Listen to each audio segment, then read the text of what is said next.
Wildlife officials say that 19 grizzly bears were killed in the Yellowstone Park area last year, with over half the killings surprisingly stemming from botched drug deals.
Thank you.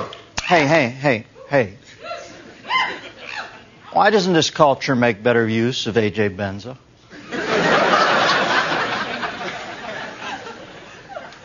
Got his own smoke machine?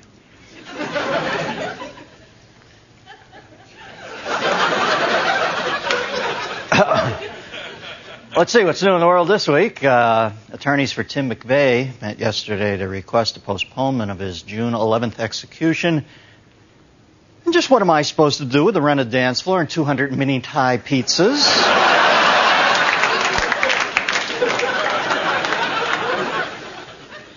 I knew that fucker would beg for it.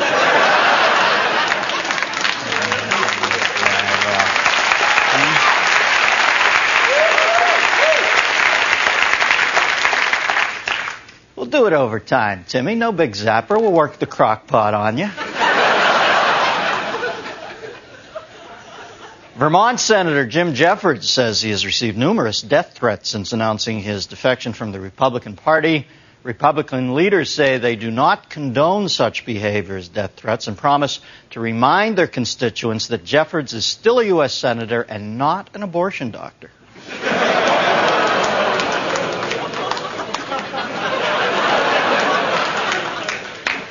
Political analysts say that the shifting of power in the Senate due to the defection of Jeffords will take scrutiny off of 98-year-old Senator Strom Thurmond's waning health. Spokesman for Thurmond agrees, saying they can now admit to the fact that Senator Thurmond died 3 years ago.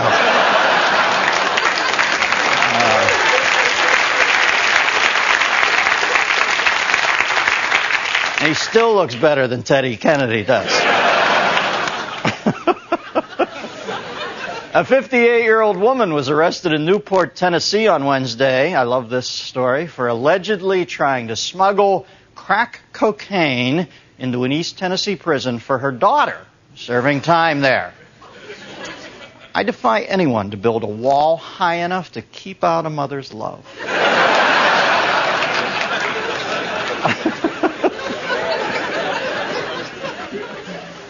80s pop band, the Pet Shop Boys, will be headlining the first openly gay pop music festival.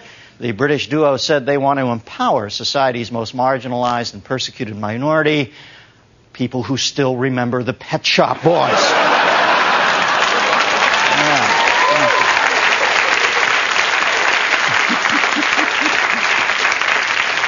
West End, career's over. Boom, boom, boom. And the Vatican said Mother Teresa is one step closer to beatification, the process that leads to sainthood. One last step, officials must now prove that the nun who dedicated her life to the poor in Calcutta is not the same Mother Teresa who 20 years ago vandalized some pinball machines in western Kentucky. I'm sure it'll be cleared up quickly, obviously. Couldn't possibly be the same woman.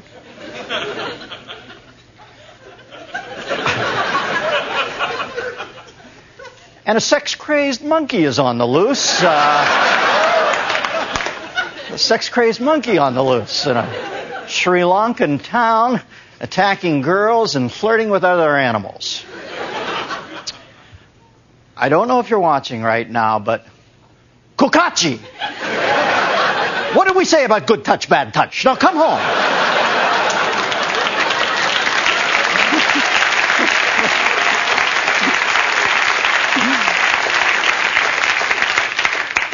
Daddy said he was sorry.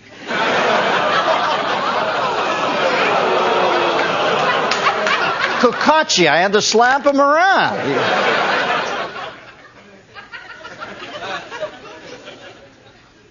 Imagine what an idiot I felt like hanging there during a nice applause break thinking I got to go back in with hitting Cucacci bit. Every fiber of my body said, move off this motherfucking joke. Hell, you got more out of it than you ever deserved. And I'm thinking I got to hit the prompter guy with a stun gun or he'll stay there all night and then we don't have a show.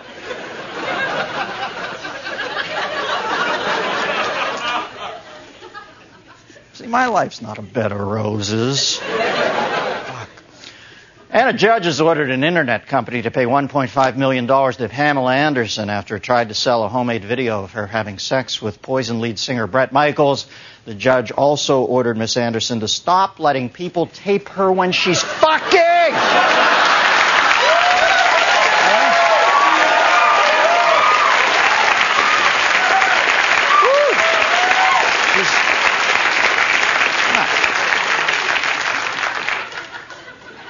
You know, I've met Pamela Anderson. She is a sweet woman. She really is. She's a nice woman. But how do you let the lead singer of Poison talk you into letting him tape you fuck? He's in Poison. It's not like you're with the Stones or something, you know. Every road.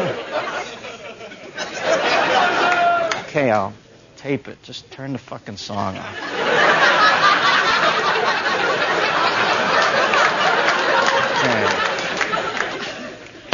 I spent last Saturday morning watching cartoons with the kids, and I have to say that with the price of gas being what it is, many of the Coyotes' attempts at self-propulsion involving giant rubber bands didn't seem outright crazy anymore, so much as merely poorly thought out.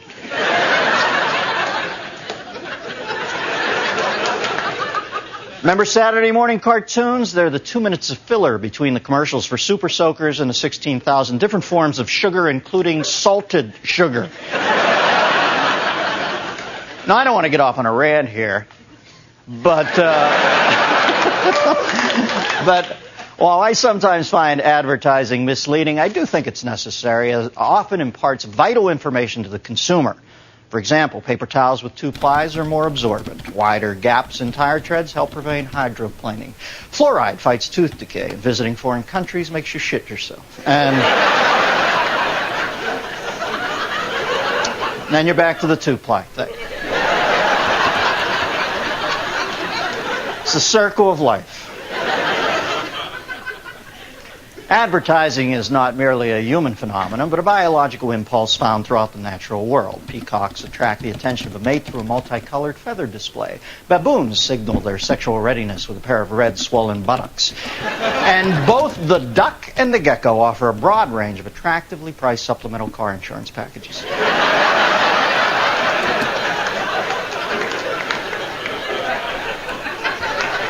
The whole key to the joke was the deadpan manner of the delivery.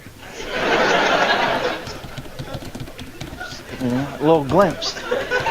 TV commercials nowadays are unrecognizable from what they were 20 years ago. Now you get these out-of-focus MTV jump cuts with a throbbing techno soundtrack and writhing supermodels in tankinis having simulated lesbian sex in the rain, and a nun riding a yellow bike and a little barefoot kid in a Guatemalan village. There's a fucking ad for pretzels. I mean, come on.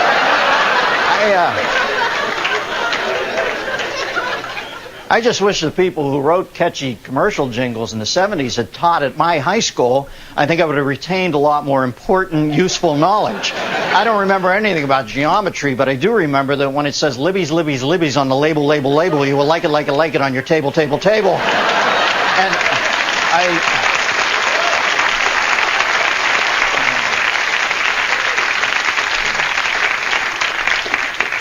Thank you. You know, if I If I find myself alone in my car one more time singing plop, plop, fizz, fizz, oh, what a relief it is, I'm going to hunt down the mind control fuckwad who wrote that piece of shit Pavlov haiku and demand he give me that part of my brain back.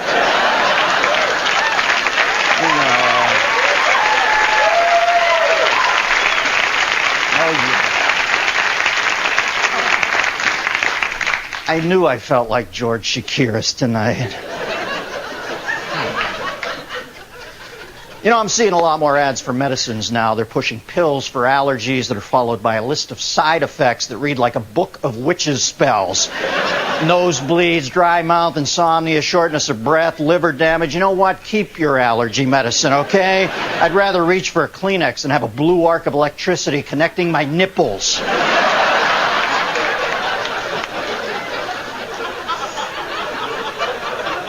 You know, at the top of my list of commercials I do like are the ones for the local stereo store, starring either the stereo store owner or the heavily made-up stereo store receptionist that the stereo store owner is trying to bang.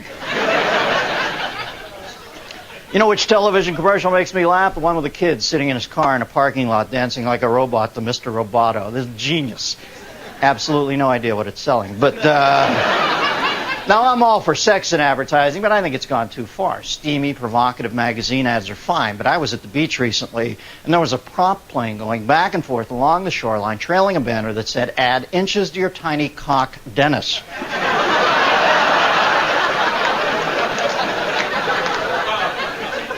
And then there's no phone number.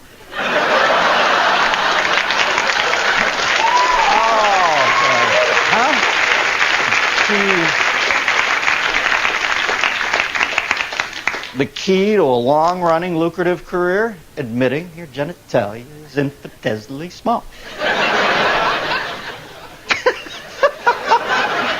Recent advances in digital technology now allow dead celebrities to endorse products they weren't even around when they were living.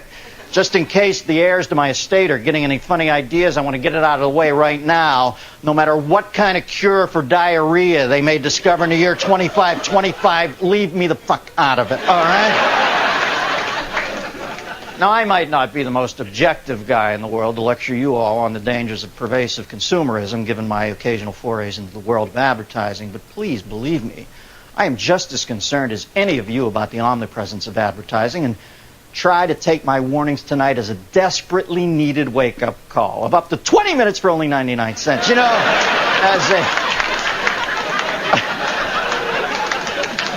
as a public person, I'm very picky about what I choose to endorse. A few years back, I got a call from some arms dealers.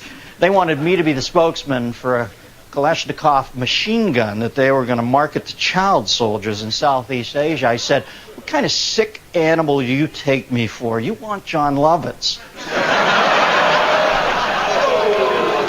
Oh, he's my friend. Jesus.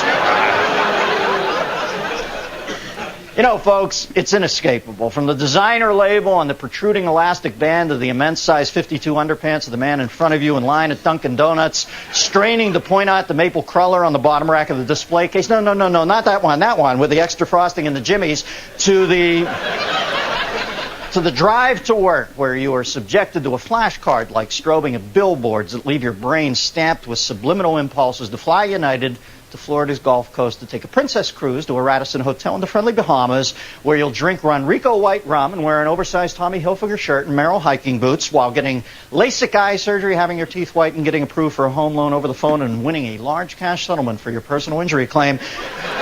And then the light changes and you drive down a second block. You know, there's...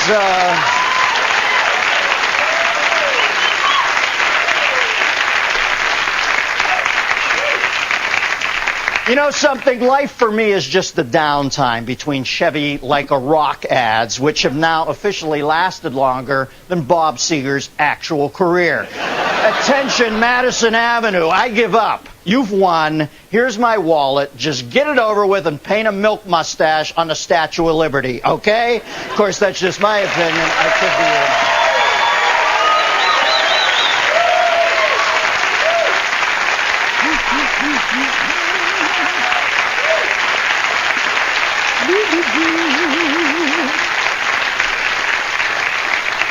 Well, thank you very much. I want to know what you think, America. Give me a call at 1-800-522-8673. Tonight's guest has served as a human caution light along Madison Avenue for years on his countless HBO specials.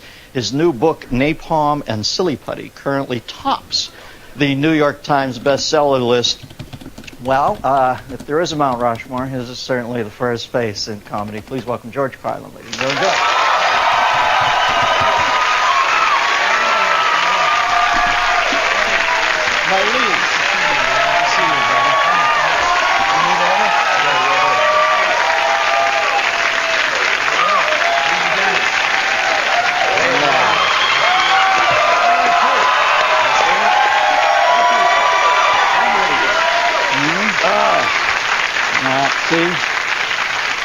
This is not having a foolish shit bone in your body pays off, because these people. Well, how long have you been doing comedy now, Georgie? If you count being in radio 4 years, which I do, 44 years. 44 years. 2 years with a partner.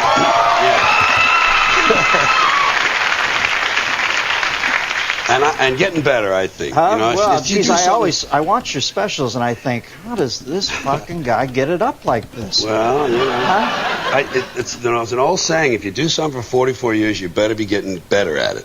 You better be improving somewhere. But anyway, it's more fun than ever. That's really what I kind of meant. And what's with you're like ripped? How old are you now? You're 60? I'm 64, which is 17 Celsius. Which in Canada, I'm kind of late adolescent, which is sort of what I am anyway. Yeah. Now, George, what about advertising? Why do you think it's so effective? I'm always amazed it's effective in this culture, aren't you? When you watch it, you sort of go, I could appreciate that ad, but it certainly doesn't seem to stimulate. I mean, why do you think it works on people? I think people are stupid. I think it's pretty fundamental.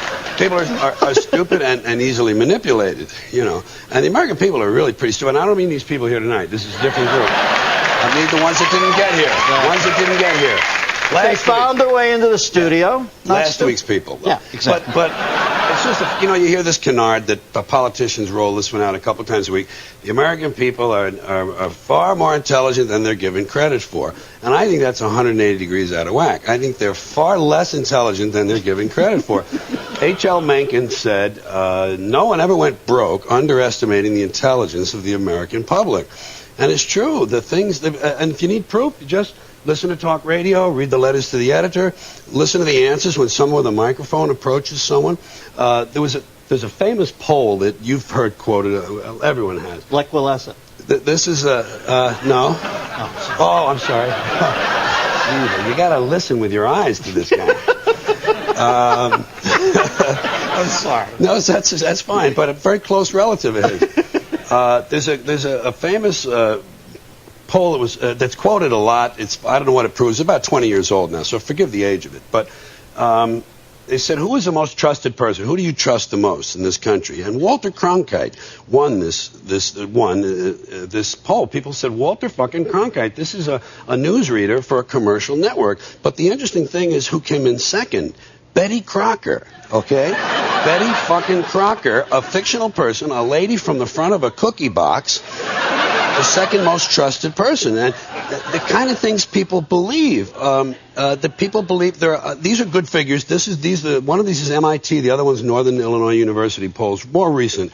67% of the people believe in angels, okay? Now you have to kind of keep in mind what that means. 2 out of every 3 people believe that there's kind of a thing flipping around nearby who's going to help them out in a bus accident, you know? 78% believe in hell, that there's an eternal punishment place that you're sent if you don't follow certain rules. It's just amazing. And conversely, there's no respect for real intellect. People are marginalized in high school, especially in high school. It's famous. People are called nerds. Anyone who uses their brain, follows their intellect, wants to pursue something intelligent, is a nerd, a geek, an egghead, or a grind. To me, it's just the fact that people don't use their brains. That they're not very intelligent to start with, or something. I don't know. Weren't you in the service when you were young, George? Yeah, I was. And when they gave you all that officer and a gentleman bullshit Yeah. where sit-ups in the mud will help you become a man. Did you question everything? You must have been the like quintessential ball buster. Well, I was I was breaking balls before that. I had already left 3 schools, by mutual agreement. It's not working out. And been kicked out of the Boy Scouts and the choir and the Altar Boys, so the Air Force was an easy one to get out of. But talk about intellect, I joined the Air Force to stay out of the service. How you like that? Because it's not really real in the Air Force. It's like a big country club, But I don't know. Why do you think people are so easily influenced? Besides being stupid. Yeah, I mean, stupid is your core underlay. But what are some of the other things? They're superstitious. Yeah. They have these beliefs, these primitive, people believe in, they're just really kind of credulous and gullible. People believe in, for instance, hell and angels, okay? These are very primitive, very, very backward sounding beliefs. These are childlike, and that's the key, because they get you when you're a kid. They get you when you're little, and they tell you there's a God. And if you can make people believe, I believe this, if you can make someone believe that there's an invisible man living in the sky who's watching everything you do and keeping count of everything you do, which is good and which is bad, then you can make that person believe anything after that. You can add anything you want. The 4th of July shit just rolls right in. Land of the free, home of the brave. The press is fair and impartial. Justice is blind. All men are created equal. Your vote is important. The United States government is on your side. The Army is here to keep the peace. The police are on your side. And your vote is important. Did I say that? Oh, and freedom of choice. This is the big one. The illusion of choice. We're led to feel free by the exercise of meaningless choices. There are, for instance, important things. Not too many choices. Unimportant things, ice cream flavors, what do you want? We got 31. Got the flavor of the week, got the flavor of the month. But political parties, we're down to 2. Jeez. And Jesse Ventura can, sources of information. Media companies down to 5 or 6 now. Banks, insurance companies, pharmaceuticals, chemical companies, oil companies. Used to be 7, down to 3 now. Pretty soon going to be 2. But if you're looking for a bagel or a fucking donut, hey, what do you want? Pineapple Supreme hazelnut. We got everything you want. Cereals. I counted personally in the store. Counted 192 different cereal choices. 192. 140 different cat foods. I counted them, 140, and that includes a tartar-controlled cat food for senior citizen cats, okay? And one more. George, now, let me ask you,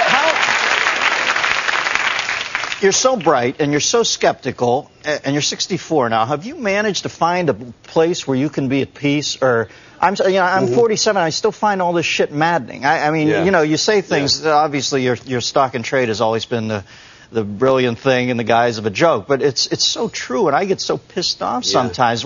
Have you found a way to get your head around it? Well, the only thing I found that I did long range, long term, some years back, was to live outside of it all, just to decide, well, I have to participate at some level, but I'll stay out here on the Oort cloud, just outside the solar system, aiming comets at these people, and I'll watch it all like the circus it is.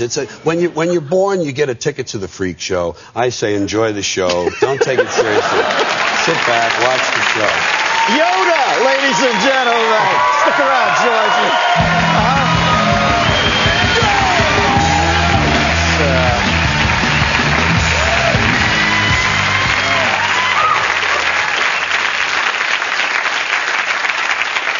This man was hip when LBJ was taking shits in front of journalists. I never trusted Betty Crocker myself. Chef Boyardee told me she was a conniving bitch. And on Monday, President Bush met with breakaway Vermont Republican Jim Jeffords and had him thrown into a wood chipper. And in there, Mr. Bush, the uranium rods are gently dipped into the cooling water. No, don't put your hand in there. Code 7, we have a Code 7. Hi, kids, I'm California Governor Gray Davis, and I'm here to invite you to spend an exciting summer in your room with all the lights off and no air conditioning. Who's with me? This guy. What a fucking moron, that guy. Oh, Jesus Christ. Listen, I'm not saying Bush is the Wizard of Oz, but this guy's going to try to put it all off on him now. And remember, at least half of it is his fault. Those attending graduation ceremonies at Brown University this week were stunned when former Secretary of State Madeleine Albright accepted an honorary law degree by letting out a loud "Hi-ya!" and breaking the plaque in two with her forehead. One of the president's most interesting qualities is his ability to forget things he never intended to say in the first place. And here we see President Bush seconds before running into the same light pole he does every day at 11:30.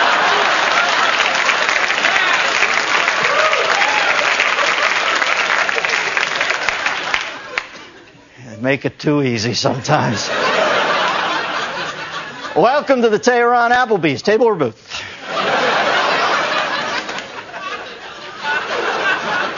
And don't forget that June is National Mock the Third World Awareness Month. Oh, I'm sorry, but this is gross to me. What the fuck are we doing?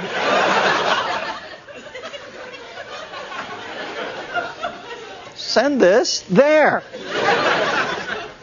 This week, Kofi Annan was called in by family members to try to reason with actor-director Rob Reiner, who has gone insane.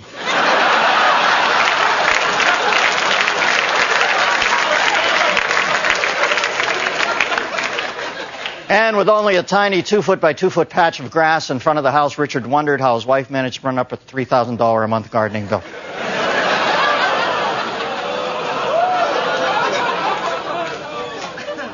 Suki Chow. Fuck swing broken. Call police.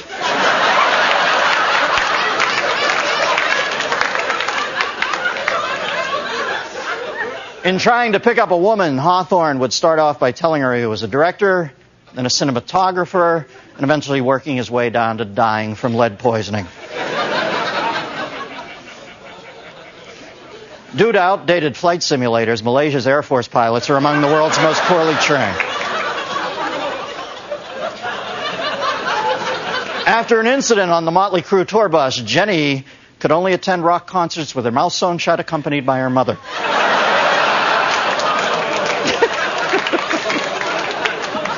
And finally, a devout Trekkie.